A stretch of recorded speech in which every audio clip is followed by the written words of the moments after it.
हम इधर ही रहते हैं जब कहाँ देखिए जो गुप्त साम्राज्य के पश्चात वर्धन वंश आया, ध्यान से देखिए वर्धन वंश। तो कोई वंश है उसकी राजधानी होगी, उसका संस्थापक होगा। तो इसके जो संस्थापक थे पुष्य भूति वर्धन, पुष्य भूति वर्धन, इसमें राजवर्धन का भी नाम आएगा।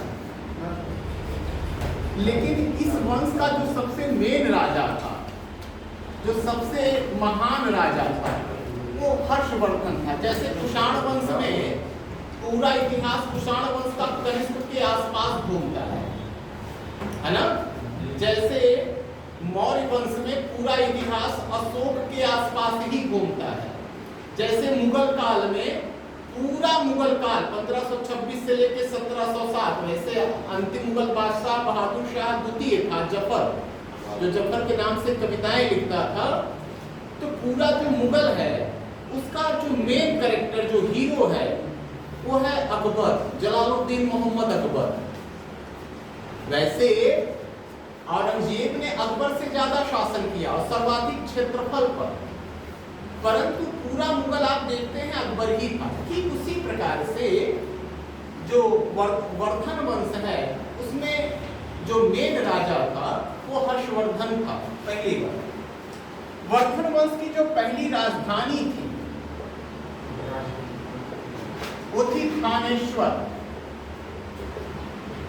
थानेश्वर थानेश्वर इनकी पहली राजधानी। लेकिन जब हर्षवर्धन बना तो इसकी राजधानी हो गई कन्नौज।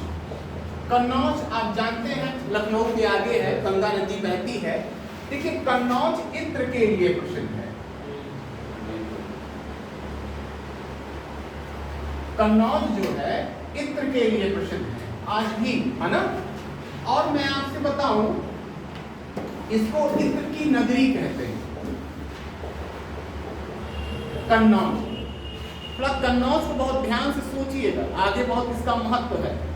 तो हर्षवर्धन ने अपनी राजधानी कन्नौज बनाई। अब वर्धन वंश की राजधानी कहाँ बन गई? कन्नौज। सही है ना? कोई दिक्कत, कोई परेशानी नहीं। देखिए हर्षवर्धन का एक नाम और था, शिलादित्य। हर्षवर्धन का एक नाम और था, शिलादित्य। और चलते हैं।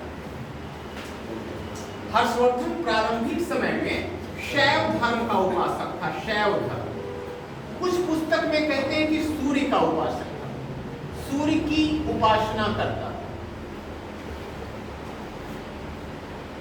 सूर्य की उपासना करता था हर्षवर्धन। ठीक है ना। अब चलते हैं। फिर बाद में हर्षवर्धन बौद्ध धर्म का उपासक बन गया।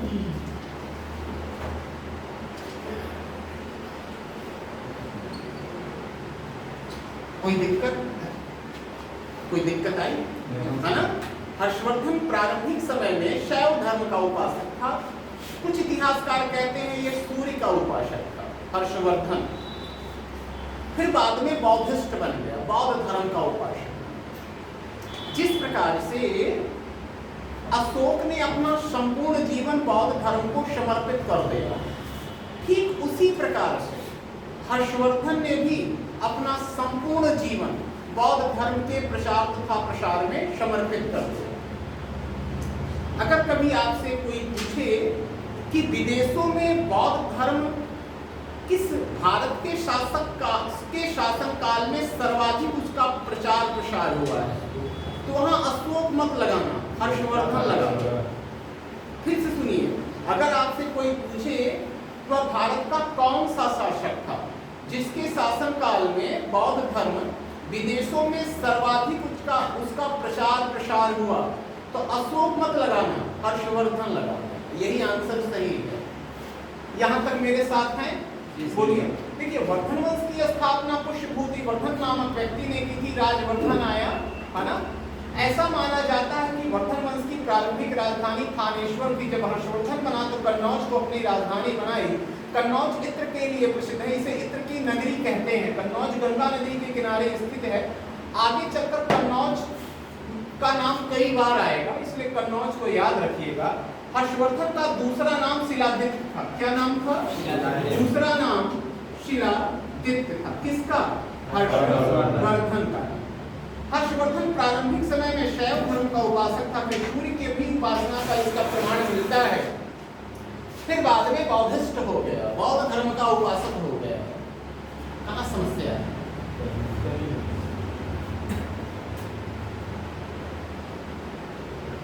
चलिए हम इसको आगे ले चलें।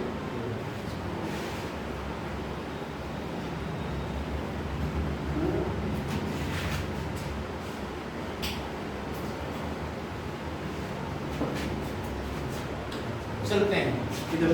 हर्षवर्धन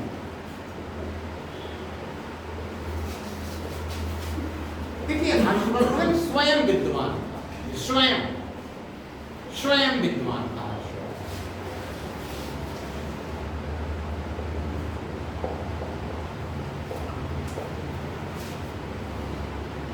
और विद्वानों का संरक्षक भी था। हर्षवर्धन स्वयं विद्वान था और विद्वानों, जो निश्चित है जो विद्वान होगा वो विद्वानों की संगत करेगा, जो विद्वान नहीं होगा मूर्खों की संगत में रहते हैं। किसी व्यक्ति की पहचान उसके मित्रों से होती है। तो हर्षवर्धन स्वयं विद्वान था। इसकी 3 रचना है, 3। एक है नागानंद, रत्नावली, प्रियदर्शिका। ये हर्षवर्धन की रचना। क्या है? रचना। कुछ इतिहासकार कहते हैं कि अश्वघोष से इसने रचना खरीदी थी। कुछ इतिहासकार का ऐसा मानना है, कुछ इतिहासकारों का ऐसा मानना है कि अश्वघोष से इसने 3 रचनाएं खरीदी थी, लेकिन अधिकांश पुस्तक यह कहती है हर्षवर्धन की 3 रचनाएं। फिर से हर्षवर्धन का दरबारी कवि जो था, दरबारी कवि कौन था? बाणभट्ट। बाणभट्ट। इसकी 2 रचना। हर्षवर्धन की 3 रचना, नागानंद, रत्नावली, प्रियदर्शिका। बाणभट्ट की 2 रचना। ये हर्षवर्धन का दरबारी कवि था। इसकी पहली रचना थी हर्षचरित, जो दूसरी रचना थी कादंबरी।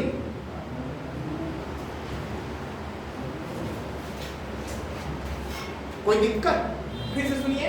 हर्षवर्धन स्वयं विद्वान था, विद्वानों का संरक्षक था, और इसकी 3 रचना थी, नागानंद, प्रियदर्शिका, रत्नावली।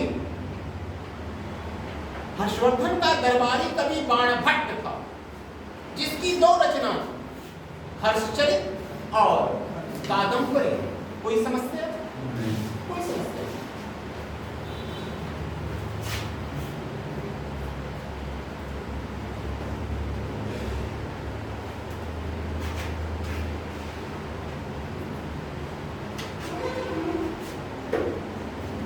हर्षवर्धन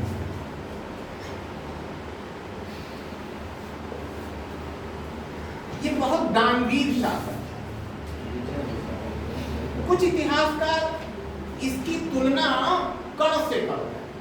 प्रयागराज में किसी चौराहे पे हर्षवर्धन की मूर्ति है, मेरे को याद नहीं, एक बार मैंने देखा।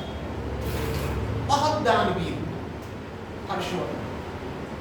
इसकी तुलना कर्ण से की जाती है। गढ़ से भी बड़ा अगर कोई दानवीर है इस धरा पर, दधीच, दधीच है ना। उनकी एक कहानी है, कभी हम आपको बता देंगे।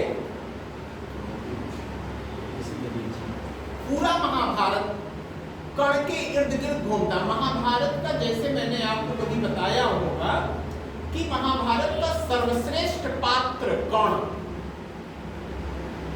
रामायण का, श्री रामचरितमानस का वही जो सर्वश्रेष्ठ पात्र उर्मिला, तुलसी तुलसीदास उर्मिला के बारे में जब लिखने को आया था, मेरी लेखनी ही नहीं चल पा रही। उर्मिला का जो त्याग था, बलिदान था, वो सर्वश्रेष्ठ बलिदान था।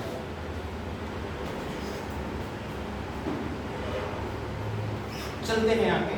बड़ा दानवीर था। एक वर्ष में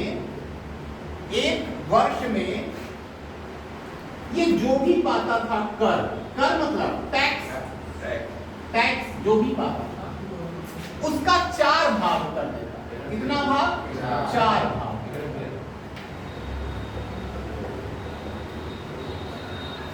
और सब दान में दे देता। सब जितना भी राजस्व उसको मिलता था, सब दान। अब 4 भाग कौन? एक पहला निकाल था स्वयं के खर्च के लिए,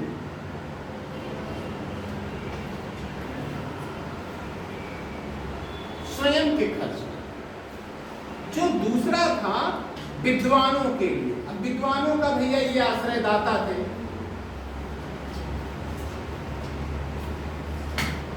जो तीसरा था कर्मचारियों के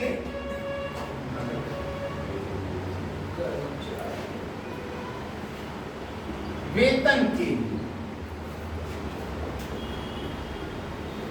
जो तीसरा भाग था वह विद्वानों के कर्मचारियों के वेतन के लिए।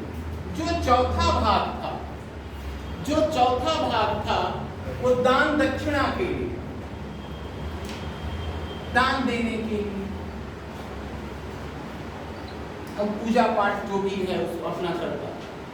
कुछ इतिहासकार कहते हैं कि अपना यह वस्त्र तक दान में दे देता। अब ये थोड़ा अतिशयोक्तिपूर्ण बात हो।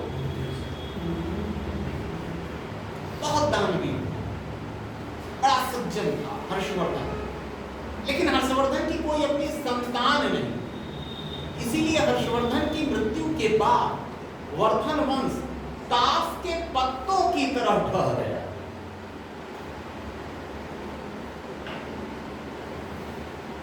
अब इसमें एक चीज और है। कोई समस्या नहीं?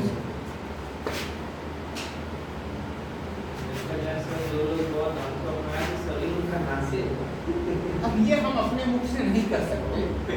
अब जो है आपके सामने है, जो है आपके सामने है। हर्षवर्धन और हा से हर्षवर्धन, हा से सही। ये हर्षवर्धन के दरबार में आया।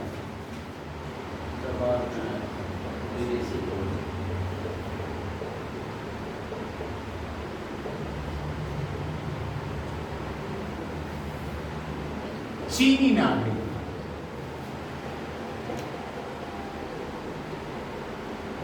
ठीक, क्यों आया?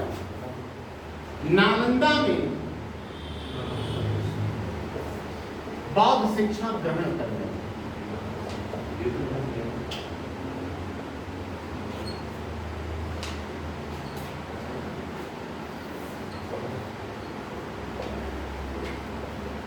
ठीक, इसे यात्रियों का राजकुमार कहा जाता है।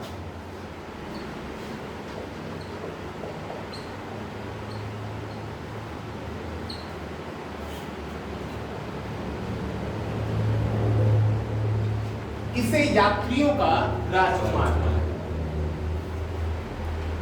देखिए, जो रेनेसां की एक पुस्तक है उसका नाम है CUE। चीन के लोग भारतीयों को इसी नाम से बुलाते हैं।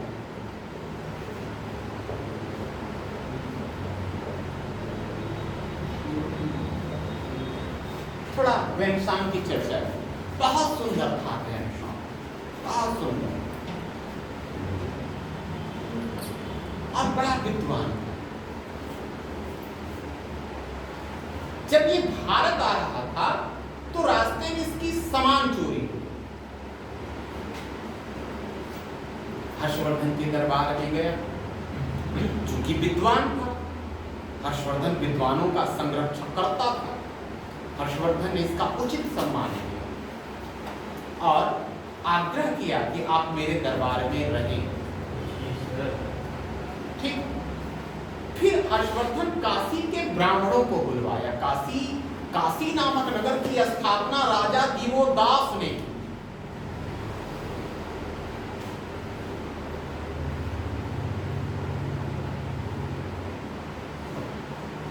एक इसका नाम वाराणसी है।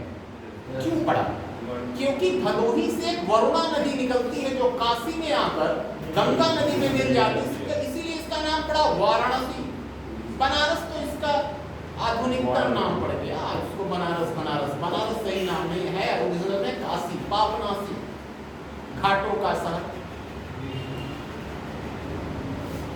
गलियों का शहर, कई नाम से जाना जाता है काशी।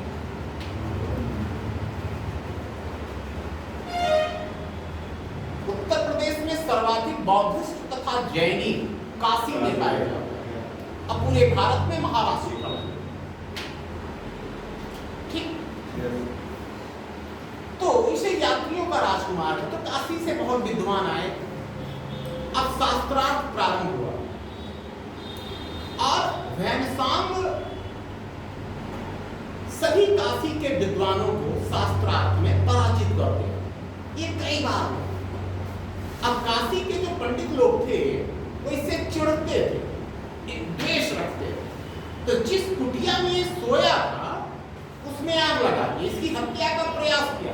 जब इस बात की जानकारी हर्षवर्धन को लगी तो हर्षवर्धन ने बोला कि आप अगर ब्राह्मण नहीं होते आप लोग तो मैं मृत्यु दंड दे देता, क्योंकि भारत अतिथि देवो भव, ये भारत की संस्कृति।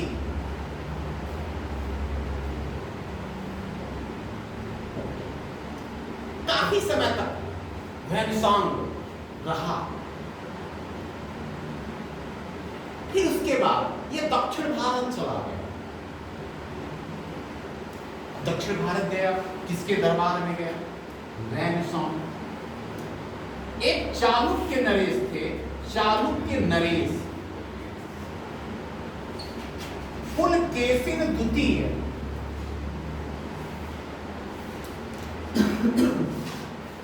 पुलकेशिन द्वितीय, इनके दरबार में वैनसांग, इनके दरबार और काफी समय तक रहा। और सुनिए, सोचिए, वैनसांग ने अपनी पुस्तक सिल्युकी में पुलकेशिन द्वितीय की प्रशंसा की है, हर्षवर्धन की प्रशंसा नहीं की, निंदा भी नहीं की। जैसे मैं आपकी ना निंदा करूं ना प्रशंसा, है ना, लेकिन अन्य व्यक्ति की ही मैं प्रशंसा करूं, यह भी बात याद रखिए। थोड़ा हम आगे चलिए, आपको देखिए भैया, पुलकेशिन द्वितीय गुणे हर्षवर्धन, हर्षवर्धन के मध्य एक युद्ध हुआ,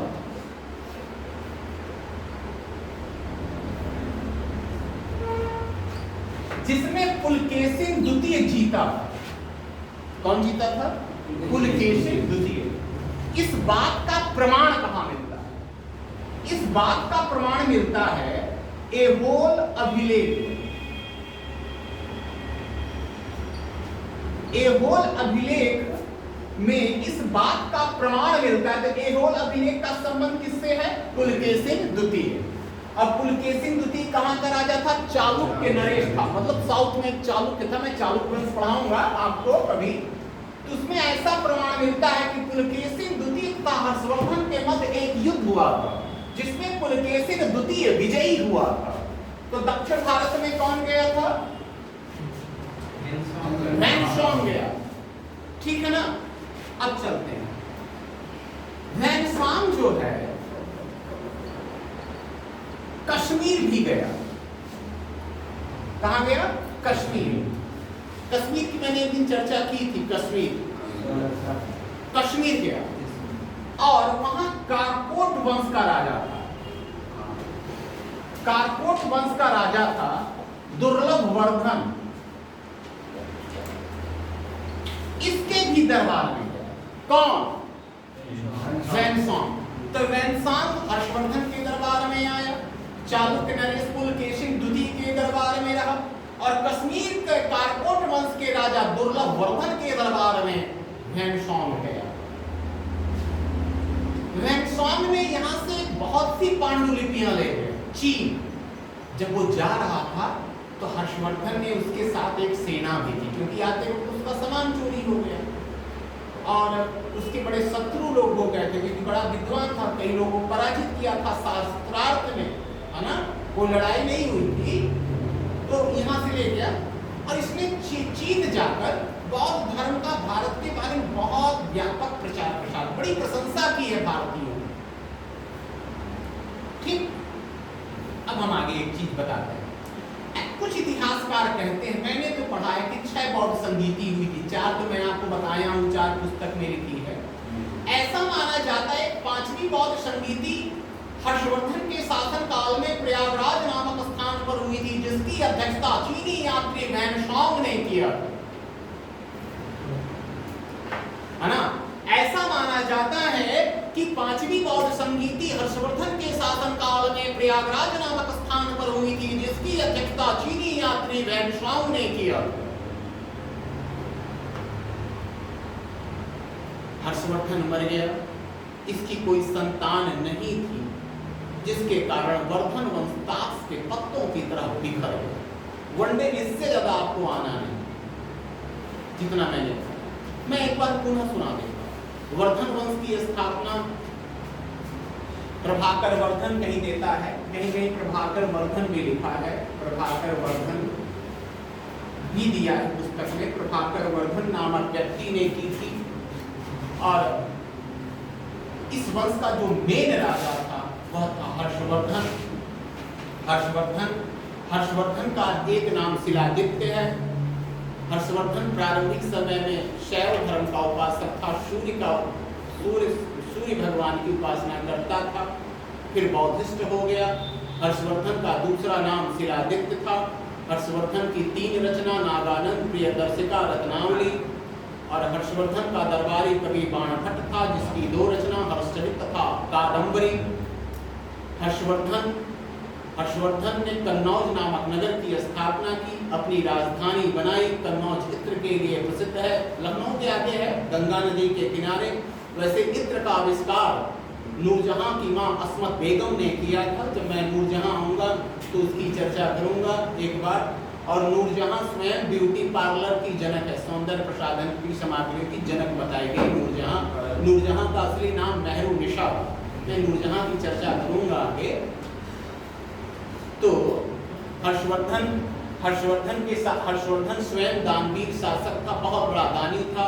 ये अपनी आय का 4 भाग करता था, एक स्वयं खर्च के लिए, एक विद्वानों के लिए, कर्मचारियों के वेतन के लिए, चौथा भाग पूजा पाठ दान दक्षिणा के लिए। और हर्षवर्धन के दरबार में जो चीनी यात्री आया था वो काफी समय तक हर्षवर्धन के दरबार में रहा। ह्वेनसांग यात्रियों का राजकुमार कहा जाता है। नालंदा में बौद्ध शिक्षा ग्रहण करने के लिए आया था। इसकी पुस्तक का नाम सियुकी था। और कुछ समय पश्चात ह्वेनसांग दक्षिण भारत के चालुक्य नरेश पुलकेशिन द्वितीय के दरबार में गया। ऐसा माना जाता है पुलकेशिन द्वितीय हर्षवर्धन के मध्य एक युद्ध हुआ था, जिसका प्रमाण ऐहोल अभिलेख में मिलता है। और कुछ समय के लिए ह्वेनसांग कश्मीर के राजा दुर्लभ वर्धन के दरबार में गया था। कारकोट वंश का यह राजा। कहाँ समस्या, कहाँ दिक्कत?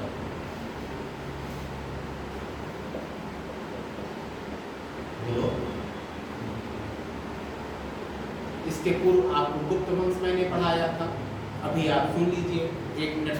गुप्त ऐसा माना जाता है कि कुषाणों के सामंत गुप्त शासक थे।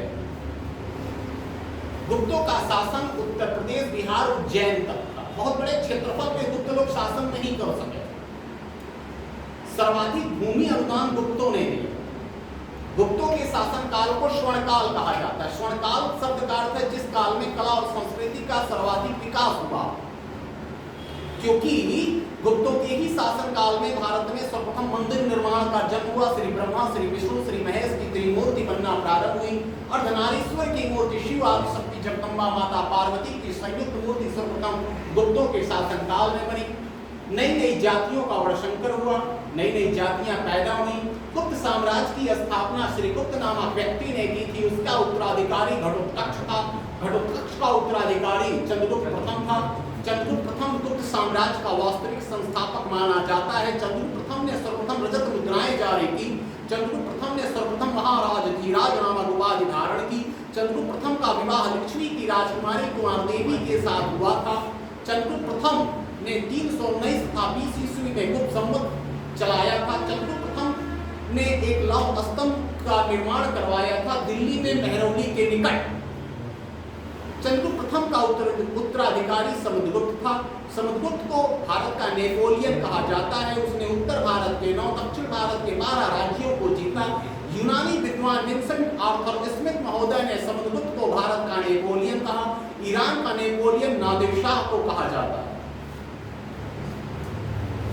समुद्रगुप्त संगीत में बहुत रुचि रखता था। इसने कविराज नामक उपाधि धारण की और इसके सिक्कों पर वीणा बजाते हुए दिखाया गया है। समुद्रगुप्त के समकालीन श्रीलंका का शासक मेघवर्ण था। मेघवर्ण ने समुद्रगुप्त से गया में 2 बौद्ध विहार बनवाने की अनुमति मांगी थी, जिसे समुद्रगुप्त ने दे दी थी। समुद्रगुप्त के दरबार में बौद्ध भिक्षुक वसुबंद रहता।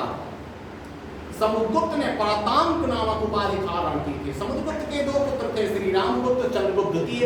समुद्रगुप्त की मृत्यु के पश्चात श्री रामगुप्त गुप्त वंश का अगला शासक बना, जिसके तांबे के सिक्के दक्षिण भारत से मिलते। ऐसा माना जाता है चंद्रगुप्त द्वितीय ने श्री रामगुप्त की हत्या करवा दी और उसकी पत्नी ध्रुवदेवी से विवाह किया, जो बहुत सुंदर थी। चंद्रगुप्त द्वितीय के ही शासनकाल में कला और संस्कृति का सर्वाधिक विकास हुआ। चंद्रगुप्त द्वितीय के शासनकाल में भारत में पहला चीनी यात्री फायान आया। चंद्रगुप्त द्वितीय ने गुजरात में शकों को पराजित किया, सकारी नामक उपाधि धारण की और विक्रमादित्य नामक उपाधि भी धारण की। और चंद्रगुप्त द्वितीय ने गुजरात विजय के उपलक्ष्य में ढेर सारी रजत मुद्राएं जारी की। चंद्रगुप्त द्वितीय के शासनकाल में गुप्तों की राजधानी पाटलिपुत्र के स्थान पर उज्जैन बनी। चंद्रगुप्त द्वितीय का दरबार यही लगता था। उसके दरबार में नवरत्न रहते थे, कालिदास, शंकु, बेताल भट्ट, छपड़क, घटकपर, धन्वंतरी, अमर सिंह, भरूची, बराहमिहिर। कालिदास की मैंने रचना बताई। कालिदास की पहली रचना ऋतु संहार है। मेघदूतम, रघुवंशम, कुमार संभव, ये कालिदास की अन्य रचनाएं हैं। मालविका, अग्निमित्रम, अभिज्ञान शाकुंतलम, विक्रमोशीयम कालिदास के 3 नाटक हैं। बराहमिहिर ज्योतिष के प्रकांड विद्वान, मैंने आपको बताया। अमर सिंह कृषि क्षेत्र में अमरकोश की रचना की और एक से एक विद्वान थे। बोली कहां कठिन है। चंद्रगुप्त द्वितीय के पश्चात गुप्त वंश का अगला राजा था कुमारगुप्त प्रथम, जिसने नालंदा विश्वविद्यालय की स्थापना की। भारत का सबसे प्राचीनतम विश्वविद्यालय नालंदा का विश्वविद्यालय, इसको क्षतिग्रस्त किया था कुतुबुद्दीन ऐबक के सेनापति बख्तियार खिलजी ने। कुमारगुप्त प्रथम के सिक्कों पर मयूर की आकृति मिलती है। सर्वाधिक अभिलेख कुमारगुप्त प्रथम ने जारी किए थे। इसका उत्तराधिकारी स्कंदगुप्त ने सुदर्शन झील का जीर्णोद्धार करवाया था। स्कंदगुप्त के शासनकाल की सबसे बड़ी घटना थी घोड़ों का आक्रमण। घोड़ों के आक्रमणों के कारण गुप्त साम्राज्य का अंत हो गया। बोलिए, सब बोले कि नहीं? हमें 10 मिनट लगा। और गुप्त वंश का अगली अंतिम शासक श्री विष्णु। कहां कठिन, हमें बताइए। आप प्रागैतिहासिक काल से लेकर 1947 तक मैं 4 घंटे में बोल सकता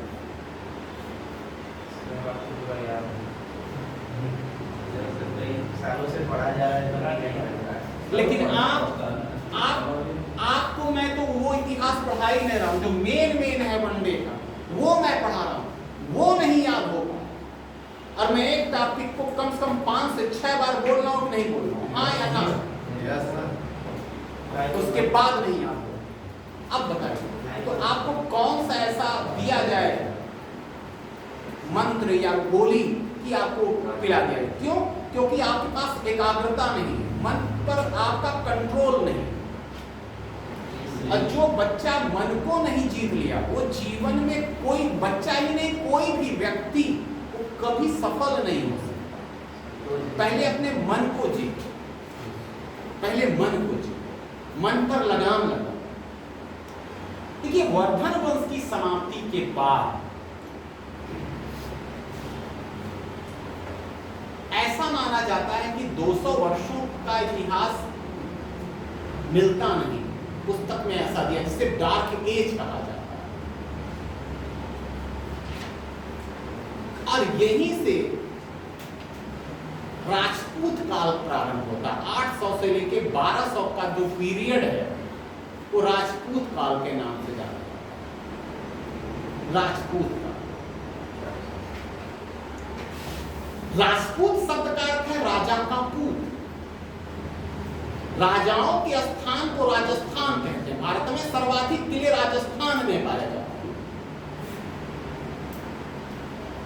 ऐसा माना जाता है वशिष्ठ मुनि ने राजस्थान के आबू पर्वत पर एक हवन किया। उस हवन कुंड से 4 राजपूत जातियों का जन्म हुआ, चौहान, चालुक्य, परमार तथा प्रतिहार। ऐसा माना जाता है। तो यहां पे मैं इसके बाद एक चंदेल वंश, आल्हा रुदल का नाम सुना, बुंदेलखंड का नाम सुना, खजुराहो का नाम सुना, मध्य प्रदेश में है ग्वालियर।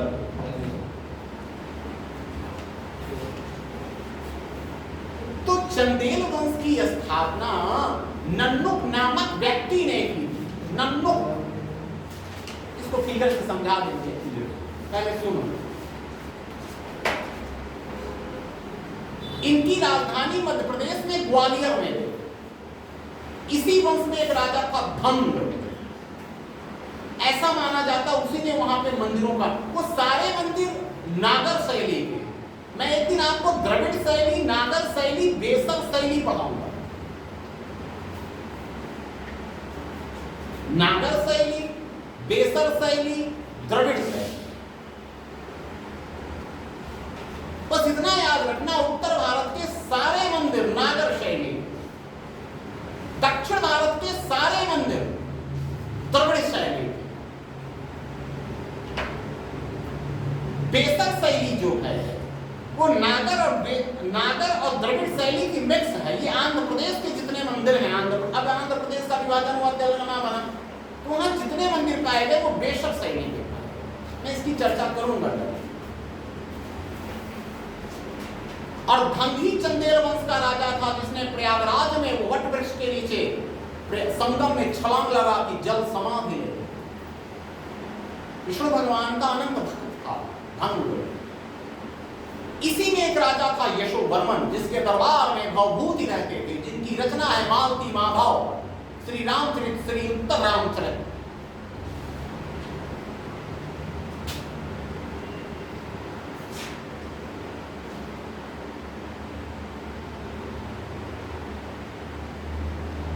आठ 800 से 1200। थोड़ा ध्यान से यहां अगर आप पकड़ेंगे तभी आप हमको आगे ले जाएंगे, नहीं तो फिर मेरे साथ आप नहीं रह पाएंगे। मैं इसकी फिगर बना के इसको समझाऊंगा। जब हर्षवर्धन की मृत्यु हो गई तो कन्नौज का सूर्य अस्त हो गया। बिना राजा की राजधानी कैसे? बोलिए, राजधानी की परिभाषा जहां राजा निवास करता उसको हम राजधानी कहते हैं। तो कन्नौज पर अधिकार प्राप्त करने के लिए, कन्नौज पर अधिकार प्राप्त करने के लिए भारत की 3 महान शक्तियों ने आपसी संघर्ष किया, जिसे भारतीय इतिहास में त्रिपक्षीय संघर्ष के नाम से जाना जाता है। वह 3 शक्तियां कौन थी? बंगाल में पाल वंश, गुजरात में गुर्जर प्रतिहार वंश और दक्षिण भारत में राष्ट्रकूट वंश। थोड़ा ध्यान से सुनिए। जब हर्षवर्धन की मृत्यु हो गई तो कन्नौज का सूर्य अस्त हो जाएगा। जब राजा नहीं तो फिर राजधानी किसका? तो कन्नौज पर अपना सिकंजा कसने के लिए या कन्नौज पर अपना अधिकार जमाने के लिए, उसको अपने अधीन करने के लिए भारत की 3 महान शक्तियां आपस में लड़ी। 3 लड़ी, त्रिपक्षीय संघर्ष। वो 3 महान शक्तियां कौन थी? बंगाल में पाल वंश, सोचिए बंगाल कहां? कन्नौज का। गुजरात का गुर्जर प्रतिहार वंश, कहां? गुजरात, कहां? कन्नौज। और दक्षिण भारत का राष्ट्रकूट वंश। 3 शक्तियां आपस में लड़ी, जिसे इतिहास में त्रिपक्षीय संघर्ष, सब फिगर से समझाऊंगा मंडे। उससे पूर्व मैंने आपसे कहा था कि प्राचीन इतिहास का 3 दिन में हमें बहुत मेन चीज लिखवाना है। मंडे को जब आऊंगा तो हर्षवर्धन लिखवाऊंगा, है कि नहीं? और उसके पश्चात चंदेल की चर्चा कर देंगे या तो नहीं करेंगे। आपको प्राचीन इतिहास का जो 3-4 दिन है, कुछ हम नोट्स बनाए, उसी को आपको वाचन करके लिखवाना है। अब ये पाल वंश की स्थापना गोपाल नामक व्यक्ति ने की थी।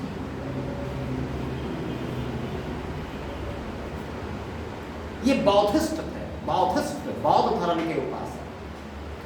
अब गोपाल ने ओदंतपुरी विश्वविद्यालय की स्थापना, इसी का लड़का धर्मपाल जिसने विक्रमशिला विश्वविद्यालय की स्थापना, और एक सोम विहार की भी स्थापना धर्मपाल ने की। ऐसा माना जाता है पालों की राजधानी मुंगेर थी। गुजरात में गुर्जर प्रतिहार वंश की स्थापना नागभट्ट प्रथम ने की। कुछ किताबों में वफराज भी दिया गया,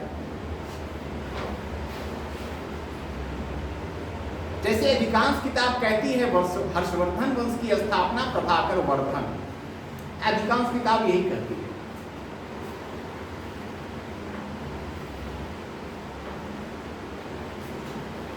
गुर्जर प्रतिहारों की राजधानी कन्नौज थी।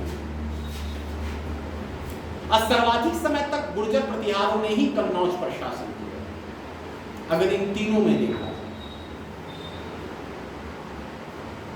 और दक्षिण भारत में राष्ट्रकूट वंश की स्थापना दंती दुर्ग नामक व्यक्ति ने की।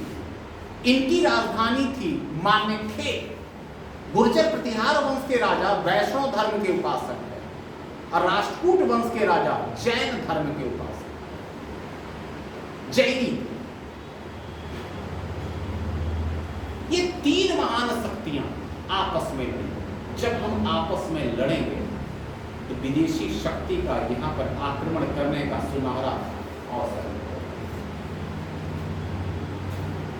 यह वही काल है, काल मतलब समय, जब भारत में पहला अरबी आक्रमण मोहम्मद बिन कासिम ने 712 तथा 13 में भारत में सिंध नामक प्रांत पर कर दिया। उस समय वहां का राजा दाहिर, उसकी राजधानी उद्भांडपुर थी। उसने दाहिर को पराजित किया और मोहम्मद बिन कासिम ने सिंध के नागरिकों से पहली बार जजिया नामक कर दिया। जजिया एक धार्मिक कर था जिसे गैर मुसलमान देते थे, अर्थात हिंदू, वो हिंदू होने का दंड देते। इसकी कथा हम आपको आगे बताएंगे। बस मेन बात इतना याद रखिए कि जब जब भारत में किसी राष्ट्र में या किसी परिवार में आपस में टकराव होगा, उसका फायदा प्रायः विदेशी सत्ता या बाहरी लोग उठाएंगे। इतिहास इसीलिए पढ़ाया है। इतिहास की परिभाषा ही है अतीत के अध्ययन को हम इतिहास कहते हैं। हम इतिहास से सीखते हैं कि यह कार्य हमें नहीं करना चाहिए। ये कहां सिखाता है? इतिहास सिखाता है। तो जब मंडे को हम आएंगे तो आपको इसके आगे बताएंगे। धन्यवाद। और हम आपको